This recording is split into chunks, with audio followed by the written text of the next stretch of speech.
To count steps with the Samsung S26 Ultra, you have to click and hold your home screen. By the way, in the empty space, because when you tap on something, then it will be not possible. Go for the widgets, and now we are looking for a steps counter. So where it will be located? Well, when you go for this health application, there we go. Looks like this, but sometimes you can even find it here at the top. So it will look like this. You will have to click to add it.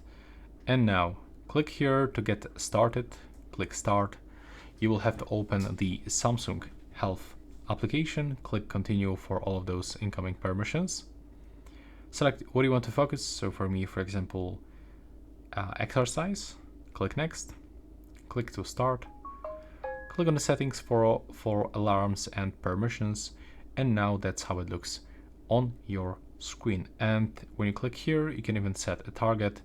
So you can change daily steps target, like for example 10,000 steps, and go back, and as you can see now, it's changed.